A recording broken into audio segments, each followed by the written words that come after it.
ಬಸ್ಯ ಗದಗ ಜಿಲ್ಲಾ ಲಕ್ಷ್ಮೇಶ್ವರ ತಾಲೂಕು ಶಿಕ್ಷಣ ಗ್ರಾಮದ ಸಿಗ್ಲಿ ಬಸ್ಯಾನ ಇವತ್ತಿನ ದಿನಮಾನಗಳಲ್ಲಿ ನಡೀತಕ್ಕಂಥ ವ್ಯವಸ್ಥೆಗಳ ಬಗ್ಗೆ ಗಮನ ಹರಿಸಿದಾಗ ಒಂದು ಆಘಾತದ ವಿಷಯ ಈ ಸಿಗ್ಲಿ ಬಸ್ಸಿನ ಕಿವಿ ಬಿದ್ದಾಗ ನನಗೆ ತಡೆಯಲಾರದಷ್ಟು ಸಹಿಸಿಕೊಳ್ಳಲಾರದಷ್ಟು ಕೋಪ ಬಂತು. ಯಾರು? ಕೇಂದ್ರ ಸರ್ಕಾರದ ರಾಹುಲ್ ಗಾಂಧಿ. ಯಾಕೆಂದರೆ ಎಲ್ಲ ರಾಜ್ಯವನ್ನು ಕಳ್ಕೊತಾ ಬಂದಿದ್ದಾರೆ ರಾಹುಲ್ ಗಾಂಧಿಯವರು. ಬಟ್ ಈ ಕರ್ನಾಟಕನ ಗೆಲ್ಲೋದಷ್ಟು ಸುಲಭ ಅಲ್ಲ ಅನ್ನೋದು ಗೊತ್ತಿದ್ದು ಈ ಒಂದು ಕರ್ನಾಟಕದಾಗ ಸಿಂಹ ಸ್ವಪ್ನವಾದಂಥ ಒಬ್ಬ ದಕ್ಷ ಶಾಸನದ ನೀತಿ ನಿಯಮಗಳನ್ನೊಳಗೊಂಡು ಒಂದು ಹಗರಣಗಳಿಲ್ಲದೆ ಅತ್ಯುತ್ತಮ ಆಡಳಿತ ಕೊಟ್ಟಂಥ ಮಹಾಪುಣ್ಯಾತ್ಮ ಯಾರು ಅಂದರೆ ಅದು ಸಿದ್ದರಾಮಯ್ಯ. ಇವತ್ತು ಅಂಥ ಮಹಾಪುಣ್ಯಾತ್ಮನ ಈ ಒಂದು ಯಾವ ಕೆಲಸಕ್ಕೂ ಬಾರಲಾರ್ದಂಥ ಕೇಂದ್ರ ಸರ್ಕಾರದಲ್ಲಿ ಕುಂತು ಇವತ್ತು ಧರ್ಮ ಮುಂದಿಟ್ಕೊಂಡು ಆಟ ಆಡ್ತಕ್ಕಂಥವ್ರನ್ನ ಬಗ್ಗು ಬಡಿಯೋಕ್ಕೆ ಆಗಲಾರ್ದಂಥ ಒಬ್ಬ ಕೇಂದ್ರದಲ್ಲಿ ವಿರೋಧ ಪಕ್ಷದ ನಾಯಕ ಯಾರು ಅಂದ್ರೆ ಅದು ರಾಹುಲ್ ಗಾಂಧಿ. ನಿಮಗೂ ಈ ದೇಶನ ಕಟ್ಟೋಕ್ಕಾಗಲ್ಲ, ಕಟ್ಟೋರಿಗೂ ನೀವು ಬಿಡೋಕ್ಕಾಗಲ್ಲ ಅನ್ನೋದನ್ನು ನೋಡಿ ಇವತ್ತು ನಾನು ಕಾಂಗ್ರೆಸ್ ಪಕ್ಷದಲ್ಲಿ ಹೈಕಮಾಂಡ್ ವಿರೋಧ ಪಕ್ಷದ ಹೈಕಮಾಂಡ್ ರಾಹುಲ್ ಗಾಂಧಿಯವರಿಗೆ ಈ ಪ್ರಶ್ನೆ ಹಾಕ್ತಾರೆ. ಇವತ್ತು ಗೆಲ್ಲ ಕುದುರೆನ ಯಾವತ್ತು ಸಾಕಬೇಕು, ಸೋಲ ಕುದುರೆನ ಮನೆಯಲ್ಲಿಟ್ಟು ತಿನ್ನಿಸಿ ಉಣಿಸಿ ಸುಮ್ಮನೆ ಮನೆಯಲ್ಲಿ ಕಟ್ಕೋಬೇಕು. ಆದರೆ ರಾಹುಲ್ ಗಾಂಧಿಯವರು ಇಲ್ಲಿವರೆಗೂ ಈ ಒಂದು ಕಾಂಗ್ರೆಸ್ ಪಕ್ಷನ ಮುನ್ನಡೆಸ್ಕೊಂಡು ಬಂದಂಥ ವ್ಯವಸ್ಥೆ ರಾಹುಲ್ ಗಾಂಧಿಯವ್ರಿಗೆ ದಕ್ಕಂಗಿಲ್ಲ. ಅದು ಕರ್ನಾಟಕದಾಗ ಕನ್ನಡಿಗ CM ಸಿದ್ದರಾಮಯ್ಯವ್ರಿಗೆ ದಕ್ಕೈತೆ. ಆದರೆ ಇವತ್ತು ಸಿದ್ಧಗಂಗಾ ಶಿವಕುಮಾರ ಶಿವಯೋಗಿಗಳು ಹೆಂಗೆ ತುಮಕೂರು ಜಿಲ್ಲಾದಾಗ, ಅದೇ ಥರನ ಕೊಪ್ಪಳ ಜಿಲ್ಲಾದಾಗ ನಮ್ಮ ಗವಿಸಿದ್ದೇಶ್ವರ ಶಿವಯೋಗಿಗಳು ಹಾಗೆ ಈ ಶಾಸನದೊಳಗಡೆ ಅತಿ ಉತ್ತಮವಾದಂಥ ಅತಿ ಹೆಚ್ಚು ಆಡಳಿತ ಮಾಡಿದಂಥ 5 ವರ್ಷ ಉತ್ತಮವಾಗಿ ಯಾವ ಹಗರಣ ಇಲ್ಲದಂಥ ಆಡಳಿತ ಕೊಟ್ಟಂಥ ಇವತ್ತು ಸಿದ್ದರಾಮಯ್ಯವರಿಗೆ ಇವತ್ತು ಕಾಂಗ್ರೆಸ್ ಪಕ್ಷ ಹೈಕಮಾಂಡ್ ಅವಮಾನ ಮಾಡಿದೆ. ಆದರೂ ಹೈಕಮಾಂಡ್ ರಾಹುಲ್ ಗಾಂಧಿಯವರುಗಳಲ್ಲಿ ಈ ಸಿಗ್ಲಿ ಬಸ್ಸಿನ ಮನವಿ ಇಷ್ಟೇ: ನೀವು ಇನ್ನು ಮುಂದೆ ಈ ಕಾಂಗ್ರೆಸ್ನ ಕರ್ನಾಟಕದಲ್ಲಿ ಮುನ್ನಡೆಸ್ಕೊಂಡು ಹೋಗೋಕೆ ಅಸಾಧ್ಯದ ಕೆಲಸ ಅಂತ ನಾ ಹೇಳಕ್ಕೆ ಇಷ್ಟಪಡ್ತೀನಿ. ಯಾಕಂದರೆ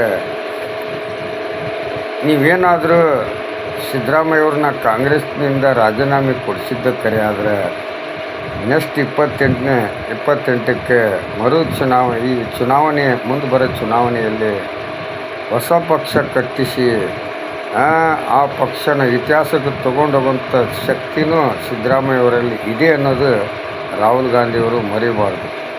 ಯಾಕಂದರೆ ಇವತ್ತು BJP ಸರ್ಕಾರ ಈ ಕರ್ನಾಟಕದಲ್ಲಿ ಎಷ್ಟು 4 ಸಲ ಮುಖ್ಯಮಂತ್ರಿ ಮಾಡಿದ್ವಿ BS ಯಡಿಯೂರಪ್ಪನವ್ರಿಗೆ. ಆದರೆ ಅವರು ಸುಮ್ಮನೆ ಹೋರಾಟ, ರೈತರ ಹೋರಾಟ, ಹೋರಾಟ ಅನ್ಕೊತಾನೆ ಇವರೆಲ್ಲ ತಮ್ಮ ಸುಖಕ್ಕೋಸ್ಕರ, ತಮ್ಮ ತಿವಿಲಿಗೋಸ್ಕರ ಬೇಕಾದಷ್ಟು ಆಸ್ತಿ ಮಾಡಿಕೊಂಡ್ರು, ಬೇಕಾದಷ್ಟು ದುಡ್ಡು ಮಾಡಿಕೊಂಡ್ರು. ಇವತ್ತು ಒಂದೊಂದು ಪ್ರಧಾನಿನ ಕೊಂಡುಕೊಳ್ಳೋಷ್ಟು ಆಸ್ತಿ ಮಾಡಿಕೊಂಡ್ರು. ಇಂಥ ಒಂದು ವ್ಯವಸ್ಥೆಯಲ್ಲಿ ಇದ್ದವರೇ ರಾಜಕಾರಣ ಮಾಡಿ ಇವತ್ತು ಈ ದೇಶನ ಈ ಸ್ಥಿತಿಗೆ ತಂದಿದ್ದಾರೆ. ಅದೇ ಸಿದ್ದರಾಮಯ್ಯನವರು ಪ್ರತಿಯೊಂದು ಅಹಿಂದ ನಾಯಕ. ಹೆಂಗೆ ಜಾತ್ಯತೀತನ ಹೆಂಗೆ ನಂಬ್ತೀವಿ ನಾವು, ಹಂಗೆ ಅಹಿಂದ ನಾಯಕರಿಗೂ ನಾವು ಸಹಕಾರ ಕೊಡಬೇಕು. ಅದಕ್ಕೋಸ್ಕರ ಅದಕ್ಕೆ ಆದಂಥ ಒಂದು ವ್ಯಾಲ್ಯೂಯೇಷನ್ ಇರುತ್ತೆ. ಇವತ್ತೇ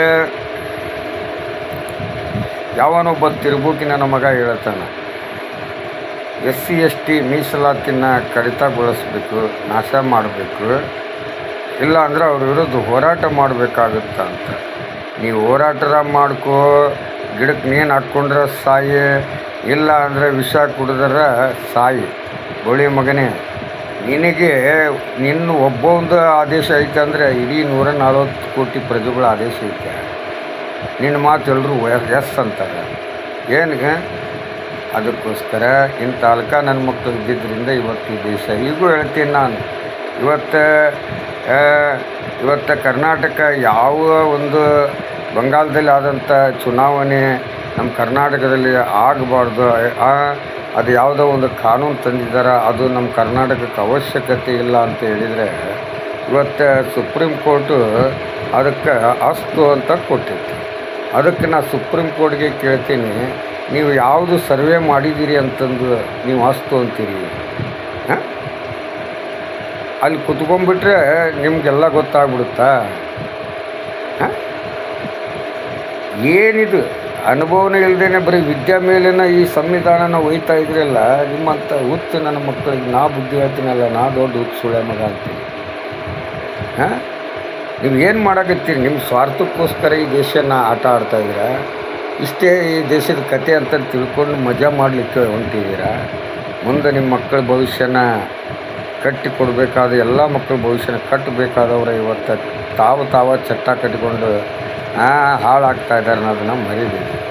ಅದಕ್ಕೋಸ್ಕರ ಸಿದ್ದರಾಮಯ್ಯವರು ಇವತ್ತು ಡಿ ಕೆ ಶಿವಕುಮಾರ್ಗೆ ಒಂದು ಟ್ಯಾಲ್ಯೂ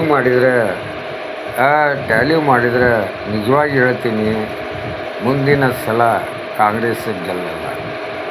ಸಿದ್ದರಾಮಯ್ಯವರು ರಾಜೀನಾಮೆ ಕೊಟ್ಟರು ಅಂದರೆ ಕಾಂಗ್ರೆಸ್ಸು ಅವರ ಅಪ್ಪನ ಆನೆಗೂ ಗೆಲ್ಲಲ್ಲ.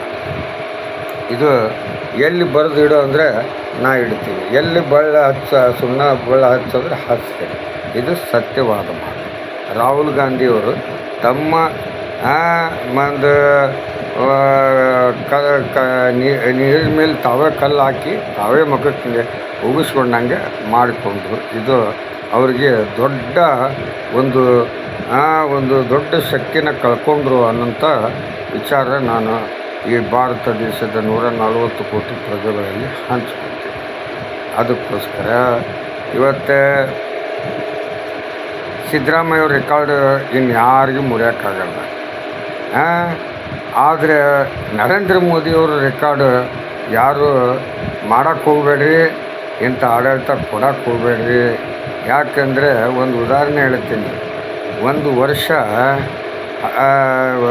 ಈ ದೇಶಕ್ಕೆ ಅನ್ನ ಹಾಕಬೇಕಾದಂಥ ಒಂದು ವ್ಯವಸ್ಥೆ ಇದ್ದಾಗ ಒಂದು ವರ್ಷಕ್ಕೆ ಇಷ್ಟು ಚೀಲ ಅಂತ ಬೆಳೀತೈತೆ. ಅದು ಏನಾಗ್ಬಿಡು, ತಿಂಗಳಿಗೆ ಒಂದು ಚೀಲ ಅಂತಂದು ಒಂದು ಕುಟುಂಬಕ್ಕೆ ಕೊಡ್ತಿದ್ರು. ಆದರೆ ಕರೆಕ್ಟ್ ಒಂದು ತಿಂಗಳಿಗೆ ಖಾಲಿ ಆಗಬೇಕು ಅಂಥ ಒಂದು ವ್ಯವಸ್ಥೆ ಇಟ್ಕೊಂಡು ನಡೀತಕ್ಕಂಥ ಒಂದು ದೇಶದಲ್ಲಿ ಅಚಾನಕ್ಕಾಗಿ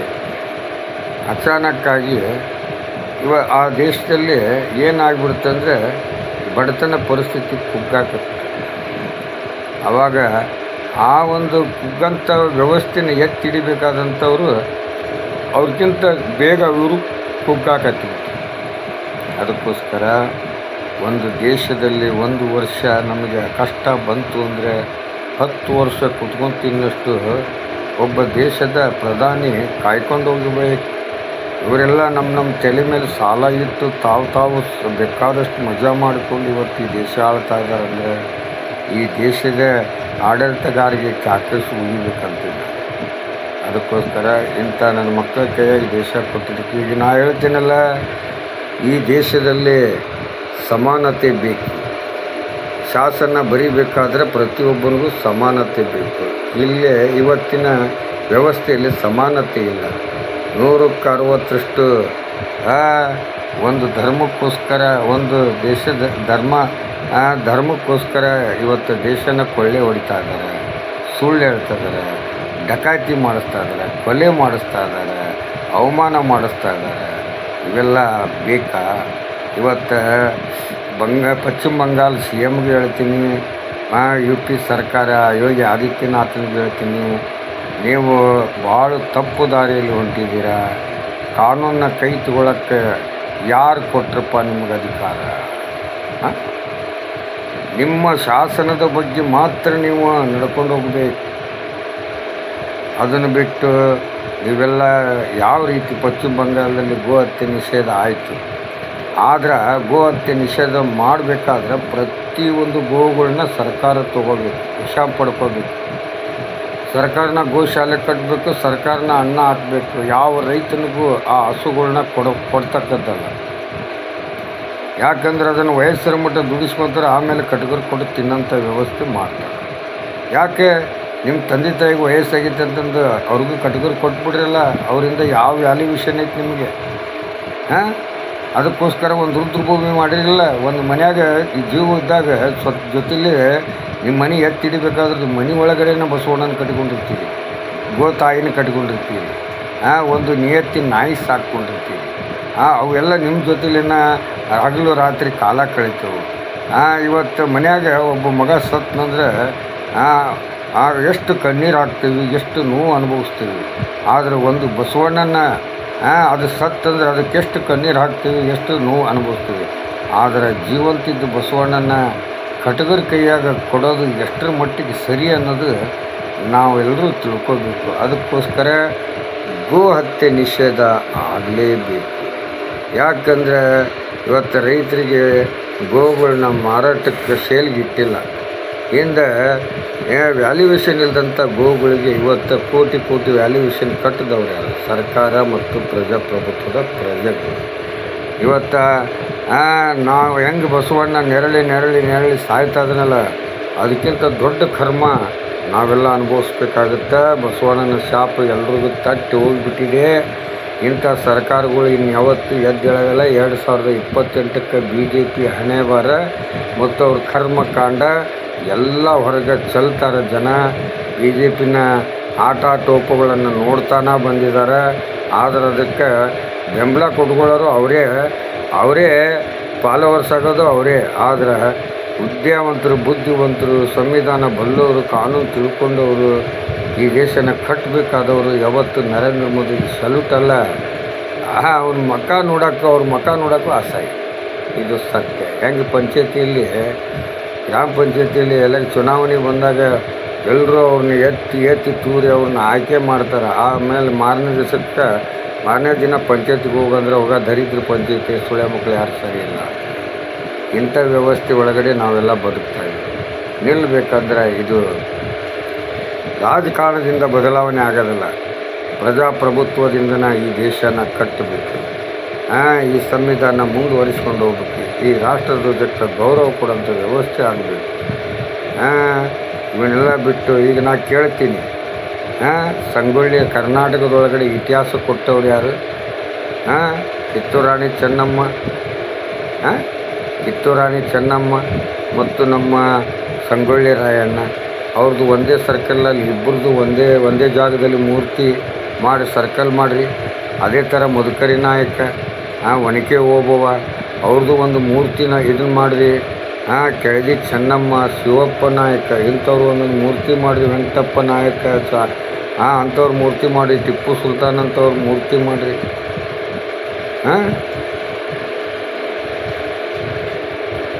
ಇತಿಹಾಸ ಕೊಟ್ಟವ್ರ ಬಗ್ಗೆ ಜಾಗೃತರಾಗಬೇಕು.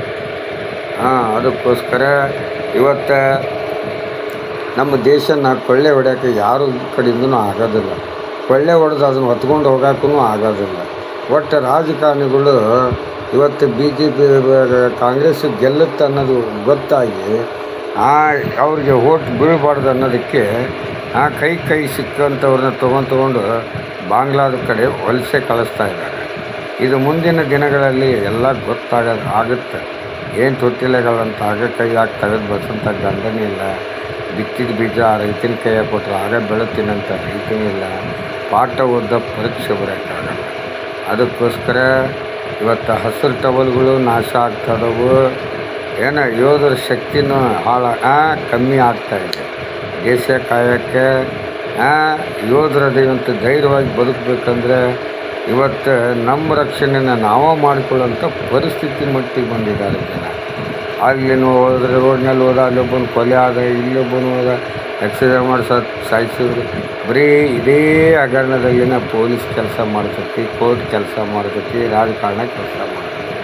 ಆದರೆ ಜನಸಾಮಾನ್ಯರ ಸೇವೆ ಮಾಡೋ ಯೋಗ್ಯತೆ ನಿಮಗಿಲ್ಲ ಅಂದ್ರೆ ಆ ಸ್ಥಾನ ಯಾಕೆ ಬೇಕು ನನ್ನ ಮಕ್ಕಳ ಅಂತ ನಾ ಕೇಳ್ತೀನಿ.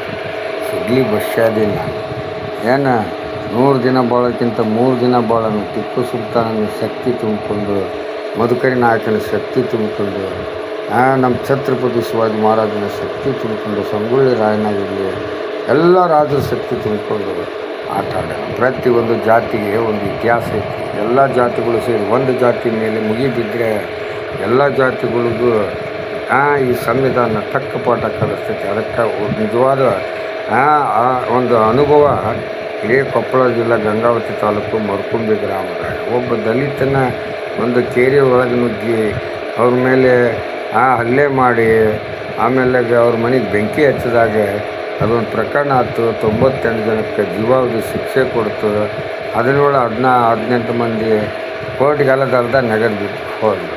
ಇದು ಒಂದು ಎಚ್ಚರಿಕೆಯ ಗಂಟೆ ಅನ್ನೋದನ್ನು ಯಾರೂ ಮರಿಬೇಡ್ರಿ. ಅದಕ್ಕೋಸ್ಕರ ಸಿಗಲಿ ಬಸ್ಸಿನ ಜಾಗೃತಿ ತಿಳ್ಕೊಂಡು ಜಾಗೃತರಾಗಿ ಜಾಗೃತ ಮೂಡಿಸಿ. ಜೈ ಹಿಂದ್, ಜೈ ಕರ್ನಾಟಕ, ಜೈ ಕನ್ನಡ, ಜೈ ಶ್ರೀರಾಮ್, ಜೈ ಭೀಮ್.